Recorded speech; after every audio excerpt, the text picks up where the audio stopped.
নমস্কার বন্ধুরা, cooking talking চ্যানেলে সবাইকে জানাই আন্তরিক শুভেচ্ছা। বন্ধুরা, এই গরমে আমি আপনাদের জন্য একটা বিশেষ মাছের ঝোলের রেসিপি নিয়ে এসেছি। দেখুন তার জন্য কি কি লাগছে। রুই মাছের কয়েকটা পিস লাগছে, আলু কেটে রেখেছি দেখুন ডুমো ডুমো করে, আর পটল ছাড়িয়ে কেটে রেখেছি, আর রেখেছি পেঁয়াজ কুচি।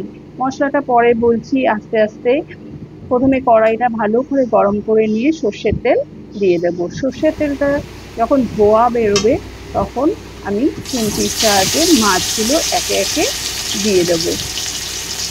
এখানে একটু খুব সাবধানতা অবলম্বন করতে হবে, কারণ মাছে জল থাকে তো, তাই হাতে করে দিতে গেলে হাতে ওই তেলের ছিটেটা লাগতে পারে, তাই খুন্তিতে করে মাছগুলো আস্তে আস্তে করে দেওয়াই ভালো। তো খুন্তিতে করে মাছগুলো এইভাবে দিয়ে এক রাউন্ডে ভাজবো না, ২-৩ রাউন্ডে মাছগুলো ভেজে নিচ্ছি। ভেজে নেওয়ার পর দেখুন মাছগুলো কীরকম, এই দেখুন এইভাবে মাছগুলো উল্টে পাল্টে ভেজে নিতে হবে। এরপর মাছ ভাজার যে তেলটা আছে সেই তেলে আমি কেটে রাখা পটলগুলো দিয়ে দিলাম। এই পটলগুলো আস্তে আস্তে ভালো করে নুন নুন দিতে হবে, হলুদ দেবো না, কারণ হলুদ তেলের মধ্যে আছে, যেহেতু মাছ ভেজেছি এতে, এই জন্য একটু নুন শুধু দিয়ে দেব। এইটুকু নুন দিলেই হবে। দিয়ে এটা একটা ঢাকা চাপা দিয়ে দিতে হবে। তার আগে একটু নেড়ে চেড়ে নিতে হবে, যাতে নুনটা সব পটলের মধ্যে ঠিকঠাকভাবে ছড়িয়ে যায়। এবার দেখুন ঢাকা চাপা দিয়ে দিয়েছি। কিছুক্ষণ পরে আমি ঢাকা চাপা খুলবো। দেখুন পটলগুলো এইভাবে ভাজতে হবে। মাঝখানে একবার নেড়ে দিয়েছিলাম, খুব সুন্দর ভাজা হয়েছে আর সেদ্ধও হয়ে গেছে। প্রায় পটলগুলো 75% সেদ্ধ হয়ে গেছে। এবার একটা বাটিতে রেখে দিলাম পটলগুলো তুলে। এইবার ওই কড়াইতে আবারও সর্ষের তেল দিয়ে এবার কুচিয়ে রাখা পেঁয়াজ দিয়ে দিলাম।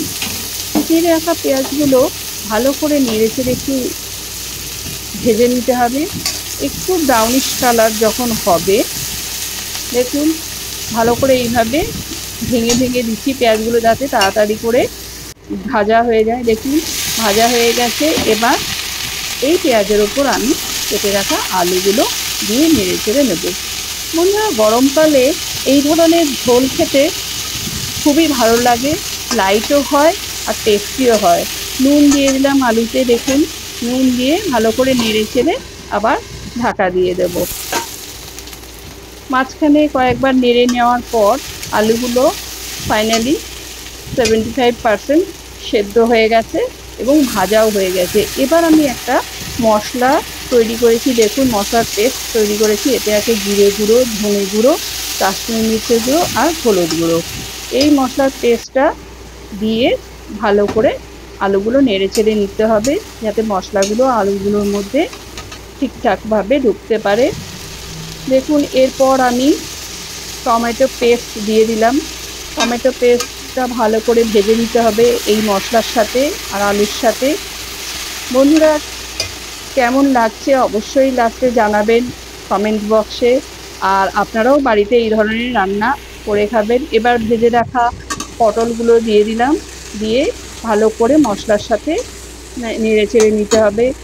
আর বন্ধুরা, আর একটা কথা, আমার চ্যানেলটিকে লাইক আর শেয়ার করতে ভুলবেন না, আর সাবস্ক্রাইব অবশ্যই করবেন।